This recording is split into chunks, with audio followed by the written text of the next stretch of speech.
anteriores que nós lemos, no verso 24, ele vai dizer para aqueles homens que ouviam a sua voz. No verso 24 ele diz: o Deus que fez o mundo e tudo que nele existe. O Deus ou Jesus que esse Paulo apresenta, ele mostra para eles que ele é um Deus criador, que ele criou todo o universo e tudo quanto existe no mesmo. Nós vamos ver João, capítulo de número 1, versículo de número 3, a dizer: por intermédio dele foram criadas todas as coisas, e sem ele nada do que foi feito se fez. Colossenses capítulo 1, versículo 16 diz: por ele foram feitas todas as coisas, nos céus e sobre a terra, as visíveis e as invisíveis, sejam tronos, sejam soberanias, quer principados, quer potestades. Tudo foi feito por intermédio dele e para ele. Você lembra que eu disse que os homens ali que Paulo estava diante deles, e aqui os colossenses também, eles vão entender que existe até um Deus criador do universo, mas que esse Deus estava muito longe, né?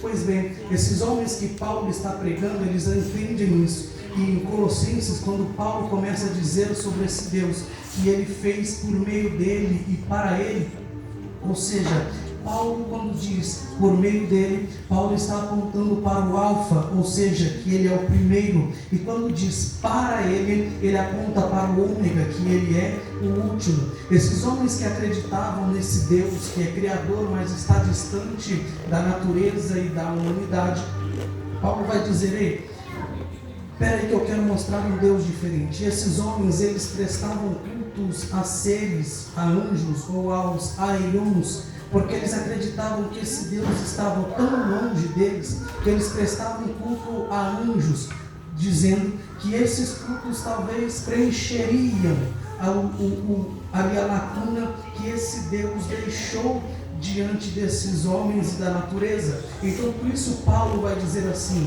porque por intermédio dele foram feitas. Lembra? Ele é o primeiro e depois para ele é o último. Paulo está querendo mostrar para esses homens, dizendo: vocês podem até acreditar nesses anjos e seres criadores que vocês prestam cultos a eles, mas você precisa entender que se mesmo esses anjos, seres, eles foram também criadores da natureza, do universo, vocês precisam entender que eles não são únicos, e antes que eles existissem, existia o meu Deus. E se eles também fizeram parte da criação, eles só fizeram parte da criação porque o meu Deus também os criou, porque ele é o primeiro e o último, ele é o alfa e o ômega, ele é o princípio e o fim. Aleluia! Esse Jesus que Paulo apresenta aos atenienses é esse que criou todas as coisas, as visíveis e as invisíveis, nos céus e sobre a terra. Nós entendemos que esse Jesus, esse Deus que Paulo apresenta, é o Criador. E essa criação, ela é magnífica porque ela revela o poder desse Deus, ou algumas características desse Deus, se posso dizer assim. Nós vamos ver que a criação, ela vai revelar o poder de Deus. Isaías capítulo de número 40, versículo de número 26 vai dizer: eleve os olhos ao alto e vede aquele que criou todas estas coisas, ou aquele que faz sair o seu exército de estrelas, todas bem contadas, e a chama pelo nome. Aí vem: você é ele grande em força e forte em poder, nenhuma vem a faltar. A criação também vai revelar a majestade de Deus. Amós capítulo de número 4, versículo de número 13 vai dizer: é ele quem forma os montes e cria o vento, manifesta o homem qual o seu pensamento, faz da manhã trevas, pisa sobre os altos da terra. Senhor Deus dos exércitos é o seu nome. A criação também vai revelar a ordem de Deus, porque ele é um ser ordeiro, é um Deus de ordem. Isaías capítulo 45, versículo de número 18, ele vai dizer: assim diz o Senhor, aquele que formou os céus e criou a terra, que a fez e a estabeleceu, que a criou não para ser um caos, mas para ser habitada. Eu sou o Senhor e não há outro. A criação também revela a soberania de Deus. Salmo de número 89, o verso 11 e o verso 12, ele vai dizer: teus são os céus e tua é a terra, O mundo e a plenitude tu os fundastes. Aí ele vem, o norte e o sul, tu os criastes. O Tabor e o Hermon exultam o seu nome. Esse Deus é magnífico e tremendo, digno de toda a honra, de toda a glória e de todo o louvor. 45:18 de Isaías diz que ele fez a terra de forma ordeira e de ordem para que ela possa ser habitada. Embora você possa olhar para a humanidade hoje, para o lugar que você vive e outros tantos lugares através das mídias, através da televisão, você pode ver tanta injustiça, tanta desigualdade, tanto sofrimento, pai matando filho, esposa espancando o marido e vice-versa, os filhos nas drogas, fora da igreja, e você pode dizer, pregador, como é que o mundo está em ordem? Como é que esse Deus criou o mundo de forma ordeira? Ele até pode ter criado, mas perdeu mão de tudo, negativo. Porque quando nós vamos ver a criação, Deus cria os céus, Deus cria a terra, os mares. Deus vai criar os peixes para os mares, os pássaros para os céus, o homem para a terra, os animais ferozes para os bosques. As nuvens ficam nos céus, o sol, a lua, as estrelas. Você vê que mesmo diante de tanto caos, os peixes continuam nos mares, as aves continuam nos céus, o homem continua habitando na terra. Ou seja, a criação de Deus, ela foi ordeira, foi perfeita e continua sendo perfeita. O caos está aí porque o homem errou, pecou contra o Senhor, mas a criação do Senhor, ela continua perfeita, em perfeito estado. Esse Deus ordeiro, eu não sei como você chegou aqui nessa noite, mas eu costumo ter um compromisso com a palavra, porque talvez é aqui dentro o único momento, pastor Gilmar, em que nós conseguimos sorrir. Eu não sei como é que você vai chegar na sua casa depois de um culto como esse. Talvez você está sorrindo aqui dentro, você consegue sorrir, consegue abrir um sorriso, consegue abraçar alguém, consegue estar alegre aqui dentro. Mas quando você sai daqui, só Deus sabe a prova que você está lá dentro da sua casa. Só Deus sabe a desordem que está lá dentro do seu trabalho. Só Deus sabe a desordem que está no seu casamento, na sua família. Aqui você consegue sorrir e adorar o Senhor. Mas talvez quando sai dessa porta para fora, só Deus sabe as lágrimas que você tem derramado. Mas estenda a sua mão lá no terceiro céu. Deixa eu falar uma palavra profética para o teu coração. Toda a ordem de Deus, ela vai descer sobre a sua vida, e todo o caos será minado, vai ser extirpado, cancelado todo o caos contra a sua família. O seu casamento não vai ser destruído, a tua casa não vai ser destruída, a tua família não vai acabar, o teu filho vai voltar para os caminhos do Senhor, os teus pais vão voltar a te abraçar, porque o Senhor é o Deus da ordem, e todo o caos Ele pode trazer ao fim. Eu não sei de que maneira, nem da minha nem da sua, mas do Todo-Poderoso. Quem acredita? Tem meia dúzia de crente pentecostal que pode acreditar nessa palavra e exaltar aquele que é digno de honra, de glória e de louvor. Glória a Deus. Esse é o Jesus que Paulo apresenta aos atenienses. O interessante é que ele não é apenas o criador do universo, mas ele também é o sustentador do universo. De que forma? Neemias capítulo de número 9, versículo de número 6 vai dizer: Senhor, Tu, Senhor, criou os céus dos céus e todo o seu exército, a terra e tudo quanto há nela, os mares e tudo quanto neles há. E aí ele continua dizendo: e tu os preserva a todos com vida, e o exército dos céus te adora. Além dele criar, ele não é o Deus que os epicureus entendiam que havia abandonado, mas ele é o Deus que, além de criar, ele também sustenta aquilo que ele criou. Salmo de número 65, verso 9, 10, 11, 12 e 13. Ele vai dizer no verso 9: Deus, ou tu visita a terra e a regas, tu a enriqueces copiosamente, os ribeiros de Deus são abundantes de água. Preparas os cereais, pois para isso a dispôs. No verso 10 ele diz: regando-lhe os sucos, aplainando-lhe as leivas, tu a amoleces com chuviscos e abençoa a produção.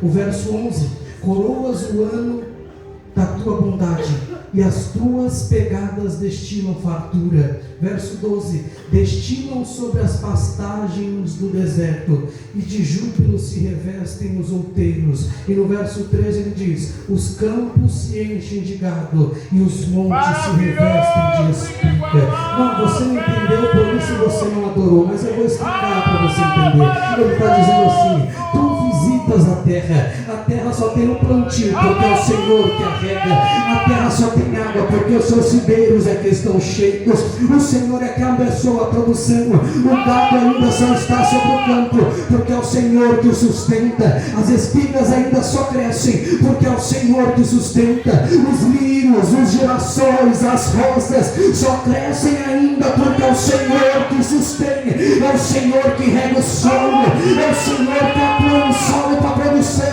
O homem trabalha, mas se o Senhor não estiver olhando para a terra, nada disso adianta. O agricultor, o produtor pode ter o melhor carro, a melhor tecnologia, mas a vaca não dá leite, o boi não produz carne macia, as ovelhas não geram mais ovelhas, os campos não produzem, a chuva não cai do céu, o dia não nasce, a noite não chega, o mundo só existe ainda porque é o Senhor que criou, e porque o Senhor ainda sustenta aquilo que o Senhor colocou e estabeleceu.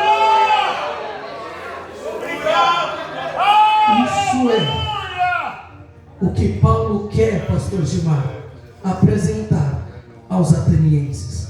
Um Deus que é criador dos céus, criador da terra, dos mares e de tudo quanto neles há. E ainda é aquele que sustenta toda a sua criação. Mas Paulo não para por aí, segue comigo. No verso de número 26 ele diz: de um só fez toda a raça humana. Além desse Deus que Paulo apresenta ser criador do universo, ele é também criador do homem.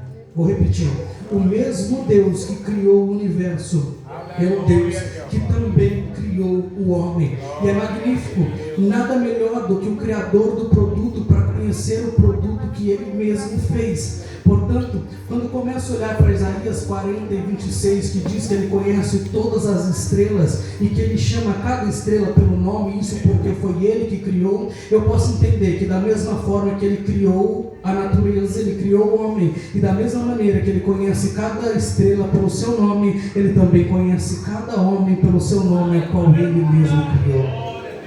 Gênesis capítulo de número 2, verso de número 7, que ele vai dizer: e o Senhor criou o homem do pó da terra e soprou em suas narinas, em sua narina, o fôlego de vida, e o homem passou a ser alma vivente. Observa, o homem só passou a ser alma vivente depois que o Senhor Deus, o Criador, soprou em suas narinas o fôlego de vida. O que vale não é isso que você consegue ver, não é essa matéria, mas o que vale é aquilo que está dentro de você. É ele criador do homem, ninguém melhor do que ele para conhecer o homem.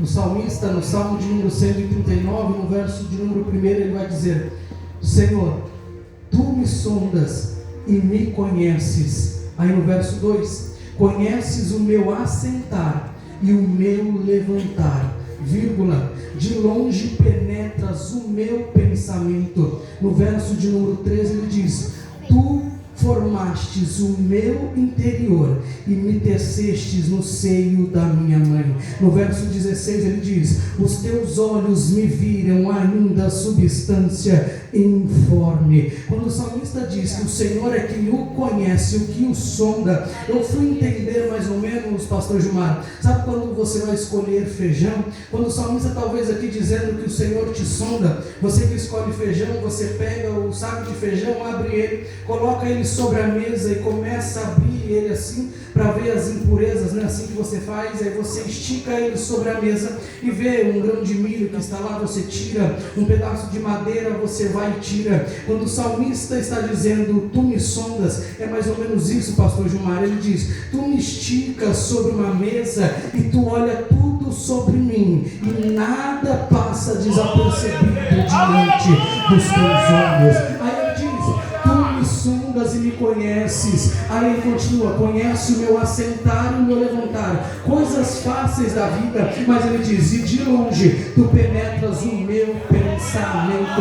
É mais ou menos assim, tu está aí em cima, tão longe de mim, mas tu já sabe antes mesmo de eu pensar o que eu vou pensar, antes mesmo de eu falar o que eu vou falar.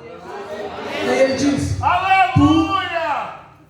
Tu formastes o meu interior. Ele conhece você por dentro e conhece você por fora. Aí ele continua, tu me tecestes no seio da minha mãe.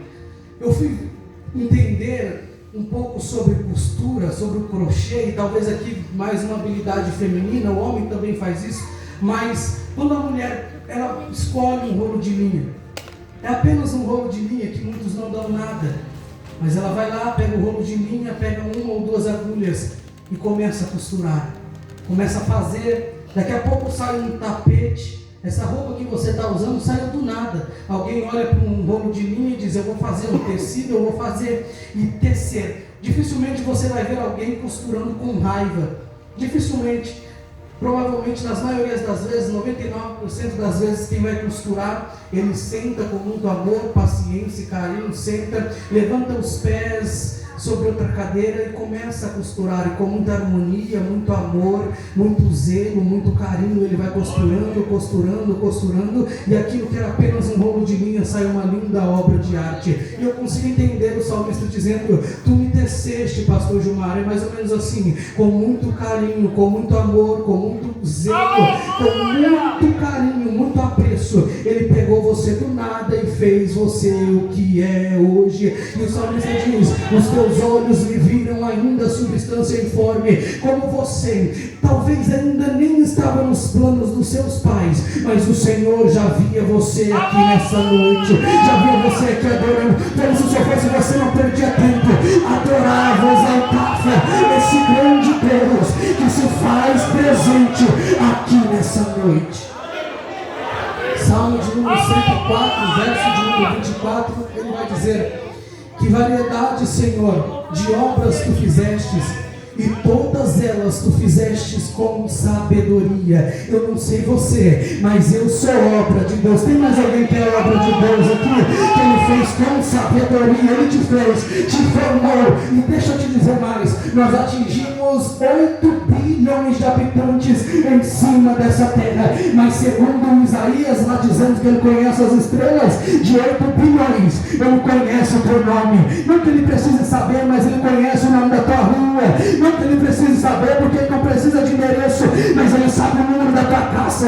Não que Ele precise saber, mas Ele sabe o teu número de celular. Ele conhece você de cima a baixo, e dentro de 8 bilhões de pessoas, você pode encontrar pessoas parecidas com você, mas se você está pé digital, nenhuma é igual a você. Se eu fosse você, adorava Ele nessa noite, porque dentro de 8 bilhões de pessoas, você é único para Ele. Quem é único para Ele? Quem é único para Ele? Quem é único para Ele? Adore e exalta. Eu não vim pregar emocionalismo nessa noite, mas eu vim pregar a Bíblia para você poder ter motivos para exaltar, adorar e dizer, Santo, Santo, Santo, Santo, Santo é o Senhor dos exércitos.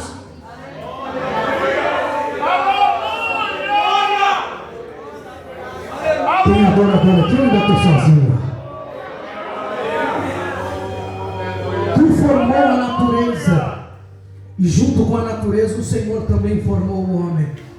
E da mesma forma que Ele preserva a natureza, Ele também preserva o homem. Você não está de pé porque você é bom, mas você está de pé porque Ele ainda te preserva. Você não está de pé porque você é sábio, mas porque Ele ainda te sustenta na palma de suas mãos. É Ele que te dá o fôlego de vida. Por isso agradeça a Ele por mais um dia que você pode adorar e exaltar o nome santo do Senhor. Paulo apresenta um Jesus que é criador da natureza e também criador do homem. E para nós entendermos e talvez aqui quebrar qualquer pensamento de que esse Deus tem abandonado o homem, eu fico com Mateus capítulo de número 14, versículo de número 31. Neste capítulo nós vamos ver quando Jesus vem andando sobre as águas até os discípulos, pastor Gilmar. De repente Pedro fala assim: és tu mesmo que faz ter contigo, não é isso? Aí Jesus diz assim: vem. Quando Pedro pula do barco para andar, ele anda sobre as águas, mas ele começa a afundar. Quando ele começa a afundar, vem o capítulo 14, o versículo 31, que vai dizer, para você entender que esse Deus não abandona ninguém. E prontamente, Jesus, estendendo a mão, tomou e lhe disse: homem de pouca fé, por que duvidaste? Eu não quero me ater aqui a pouca fé de Pedro ou ele ter afundado. O que eu quero te mostrar é que o texto, pastor Gilmar, vai dizer que quando Pedro afundou, prontamente, não foi demorado, foi prontamente. Não, você não entendeu, eu vou explicar para você adorar.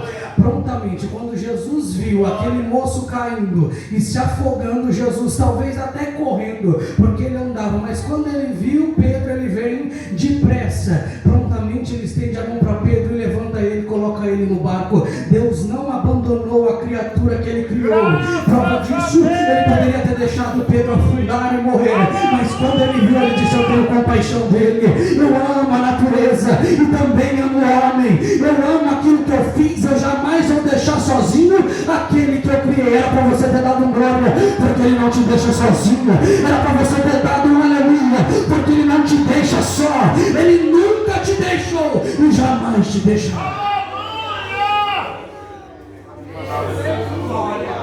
Entendendo que ele é criador do universo e criador do homem, olha só o que ele vai dizer no verso 27: para buscarem a Deus, se porventura tateando possam achar, se bem, olha só, que não está longe de nós.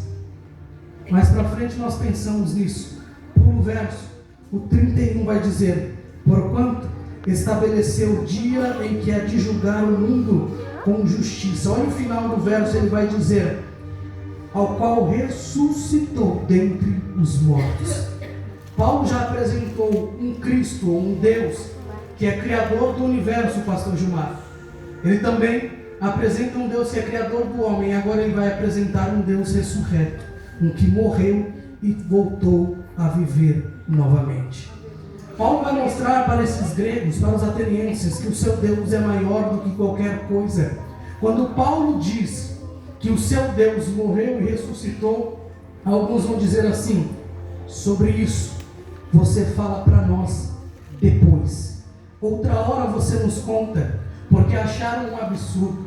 Os gregos possuíam o Deus da morte, do submundo. Como é que alguém pode voltar à vida? Mas o interessante é que no verso 34 vai dizer: porém, ou houve porém, alguns homens que se arrependeram a ele, se agregaram a ele e creram. Entre eles estava Dionísio, o Areopagita, uma mulher chamada Damaris, e com eles outros mais. Paulo prega, alguns, pastor, diz assim: para por aqui, chega, mas alguns vão vir se render ao Cristo que Paulo está apresentando. E é sobre eles justamente que eu vou continuar a mensagem e poder terminar. Paulo vai apresentar um Deus ressurreto. Quando ele diz que o seu Deus morreu e ressuscitou, pastor Gilmar, vão dizer: chega, mas alguns vão se render e acreditar nesta pregação. E eu consigo pensar, e aqui não está na Bíblia, mas deixa eu te explicar e poder te mostrar, e talvez ilustrar para você entender qual é o Deus que Paulo prega. Paulo prega, continua dizendo sobre um Deus ressurreto.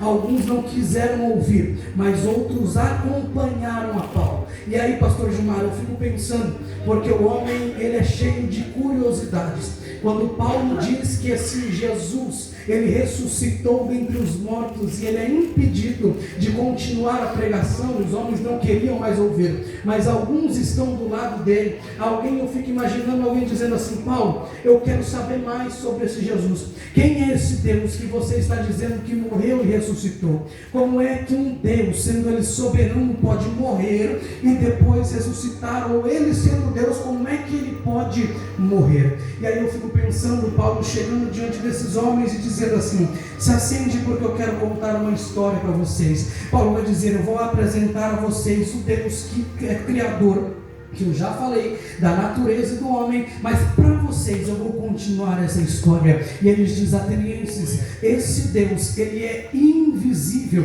não se pode ver esse Deus, não vemos a face desse Deus. Se fosse para definir esse Deus que nós servimos, ele é Deus, ele é 3 em 1, Pai, Filho e Espírito Santo. O Deus Pai, ele é a plenitude do Deus invisível, aquele que nós não vemos, mas podemos sentir. O Deus Filho é o Deus que é a imagem do Senhor, ou a plenitude visível desse Deus invisível. Deu para entender? Ele é invisível, mas Jesus desce na terra e ele é a imagem desse Deus invisível. E o Espírito Santo, ele é a decodificação da plenitude invisível, que é a plenitude visível. Ele é a decodificação desses dois dentro de nós. Se fosse para definir quem é esse Deus, talvez de forma simples seria isso. Mas aí Paulo apresentando, dizendo: ei, ele é um Deus invisível, não se vê, mas houve um tempo que ele desceu e pôde ser visto. Quando ele começa a dizer para os atenienses, pastor Gilmar, que esse Deus desceu na terra e ele estava sendo visto, alguém talvez levanta lá de cima e diz assim: ei Paulo, então vamos correr para poder ver esse Deus, será que ainda dá? Ele diz: oh rapaz, tu não lembra que eu disse que ele morreu? Ele coça a cabeça e diz: é verdade, mas tu não disse que ele ressuscitou? Então dá para ver. Aí Paulo: calma, espera um pouquinho, que eu vou contar toda a história para você. Paulo vai dizer, inclusive, Paulo é fã, e Paulo prega mesmo sobre a ressurreição de Cristo. 1 Coríntios, capítulo de número 15, no versículo de número 4, Paulo vai dizer que ele ressuscitou dentre os mortos, segundo diz as Escrituras. No verso de número 14, ele diz que se Cristo não ressuscitou, é vã a nossa pregação e vã a nossa fé. Portanto, Paulo está embasado, pastor Gilmar, diante da ressurreição de Cristo. E aí ele vai começar a pregar para aqueles atenienses que estavam querendo saber quem era esse Deus ressurreto e como é que foi a história. Paulo diz: esse Deus um dia ele desceu, tomou forma humana, desceu na terra, ele viveu entre nós.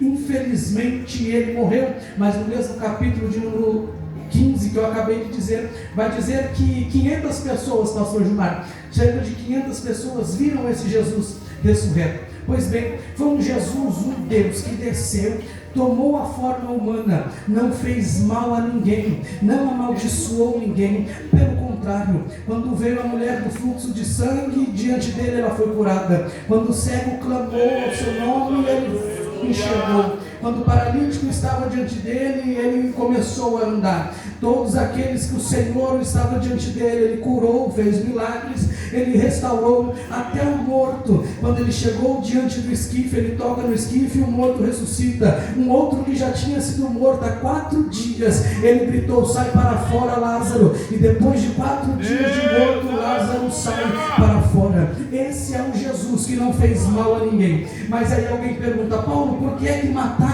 esse Deus então, Paulo? Paulo vai dizer: é porque talvez se sentiram ameaçados politicamente, porque ele dizia, ou diziam que ele era o rei Ele era o rei. Alguém grita lá de trás: Paulo, então quer dizer que se ele é rei, ele tinha coroa? Paulo diz: ele recebeu coroa. Só que alguém diz: então esse rei é magnífico, tinha ouro na coroa? Paulo disse: não tinha ouro na coroa. Tinha rubi na coroa? Paulo diz: não tinha rubi na coroa.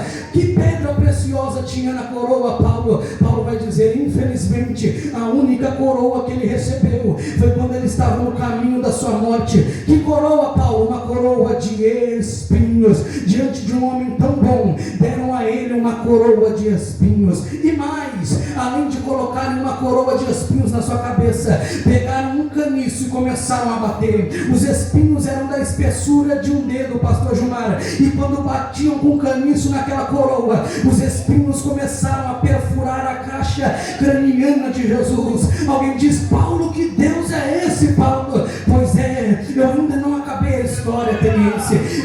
Tem mais, Paulo? Tem. Ele foi açoitado. Eu conheço os açoites. É aquele chicote de couro que nas suas pontas tinham pedaços de ossos, Paulo.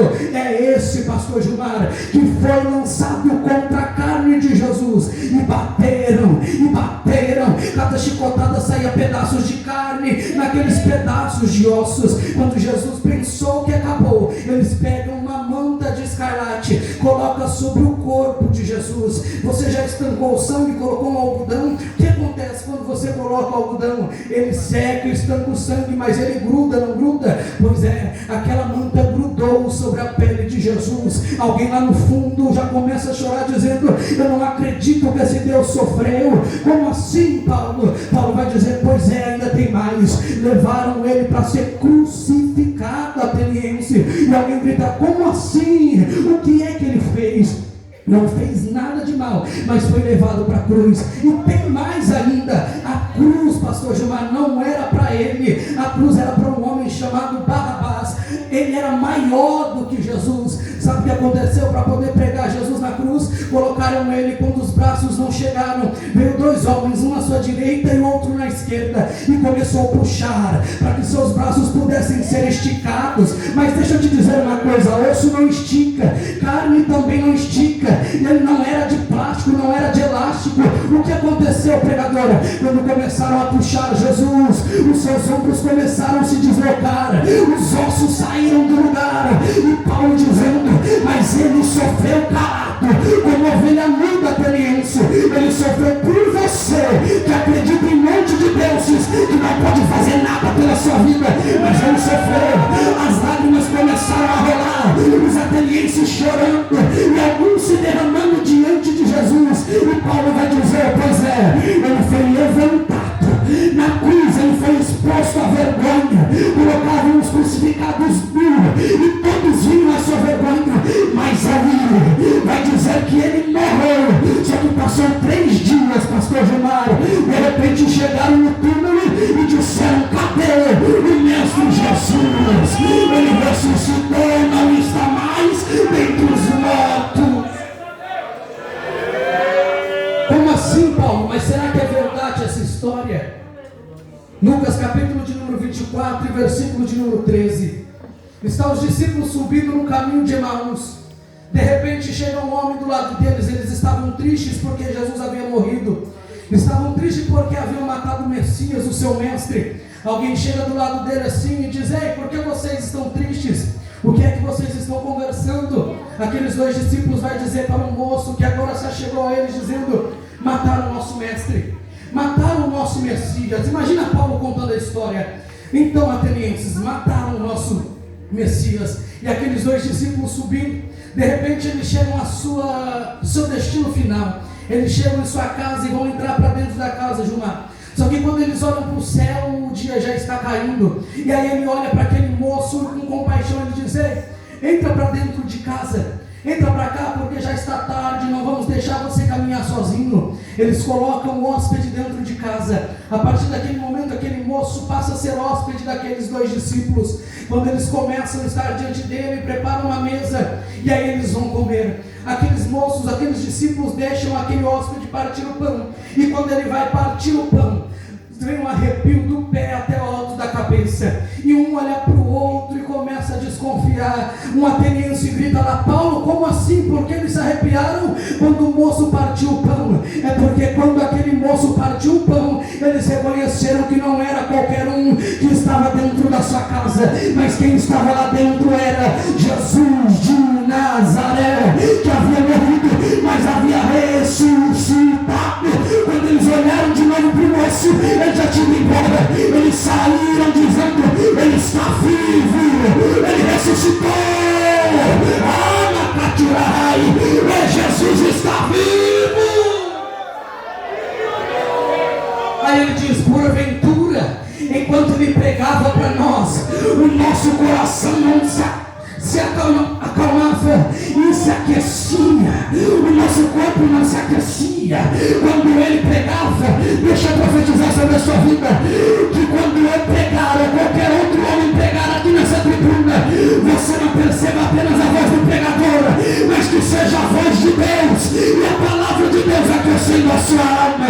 Sinta o calor da palavra do Senhor, sinta o calor da presença do Senhor, sinta o calor da presença do Rei dos Reis, o Senhor dos Senhores, Rei dos Reis, o Senhor dos Senhores. Eu vou deixar você adorar. Eu estou aqui há quase 40 minutos só pregando Bíblia para você, e agora eu vou deixar você adorar, mas mostra que você veio adorar. Não fica olhando para mim com esse olho de coruja, tentando achar defeito em mim, na minha pregação, na minha voz, no meu jeito de ser, mas adora Ele. 60 segundos para você adorar e mostrar para Ele que Ele é digno de honra, Ele é digno de glória e de louvor.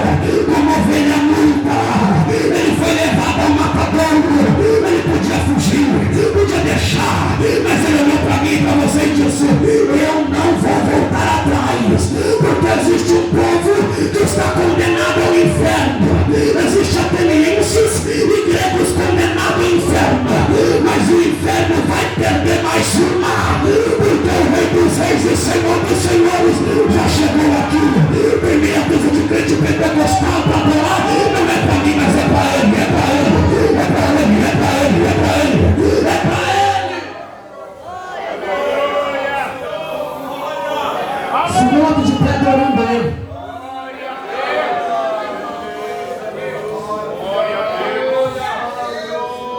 Eu não vim trazer coisa inventada para você.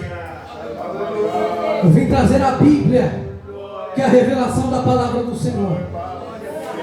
Paulo está diante de um público que não acredita nesse Deus. Atenas não foi uma das melhores cidades para Paulo, embora ele não tenha sido perseguido ou tão perseguido ali. Mas também a sua pregação não foi tanto exposta como em outras cidades. Mas no pouco que ele falou, ele conseguiu ganhar almas. Quando pensaram que acabou, talvez levanta um ateniense lá dizendo: Paulo, falta um pouquinho para me conseguir acreditar nesse seu Jesus, acreditar nesse teu Deus. E aí eu penso Paulo recitando João, capítulo de número 20, do verso de número 11 ao verso de número 18. Fala aí, para sua dúvida, eu vou mostrar para você que esse Jesus ressuscitou mais uma vez. Está Jesus no túmulo, mas o capítulo de número 20, o verso de número 11 vai dizer que Maria, ela vai até o túmulo onde estava Jesus. Quando ela chega lá, a pedra está removida. Quando ela olha para o túmulo, o corpo de Jesus não está lá. Ela havia esquecido que Jesus iria ressuscitar. Não passou nem pela sua cabeça. Ela olha, vê dois anjos, um na cabeceira e outro nos pés. E ela chorando, eles vão perguntar: Maria, ou mulher, por que choras? E ela diz assim: porque levaram o meu mestre, roubaram o corpo do meu Jesus. Ele não fez mal a ninguém, morreu, e mesmo assim não deixam nem por um segundo ele em paz. Mesmo diante da morte não deixam ele em paz, levaram. E ela vai chorando, derramando lágrimas, igual a irmã está ali chorando. E ela vai chorando, chorando, chorando. De repente chega um moço atrás dela. Quando ela percebe a presença de mais alguém, Maria vira para trás e chorando, ela diz assim: moço. Ela pensa que é o jardineiro. Aí ela diz assim: jardineiro, aonde é que vocês levaram o corpo do meu Jesus? Para onde é que vocês colocaram ele? Onde é que vocês colocaram? Fala para mim, porque eu preciso cuidar, eu quero ver. Vocês roubaram, tiraram o corpo dele daqui. E ela juntos, aquele moço só diz uma palavra, e a palavra é Maria. Quando ele diz Maria, aí que ela sente arrepio dos pés à cabeça, igual os discípulos quando reconheceram Jesus. Quando ele diz Maria, ela reconhece que quem estava diante dela não era um jardineiro, mas era o mestre. Aí ele diz assim, ela diz, mestre, é você? Jesus diz, não me detenha, porque eu preciso subir, mas vai e anuncia para os outros que eu estou vivo, eu ressuscitei. Paulo olha para os atenienses e diz assim, vocês têm milhares de deuses, mas o que morreu ressuscitou, é o que eu prego, e ele está aqui nessa noite, ele está aqui. Sinta a presença desse Messias, sinta a presença desse grande Deus, porque ele já se faz presente nesse lugar. Eu vou orar com você e eu encerro a minha participação.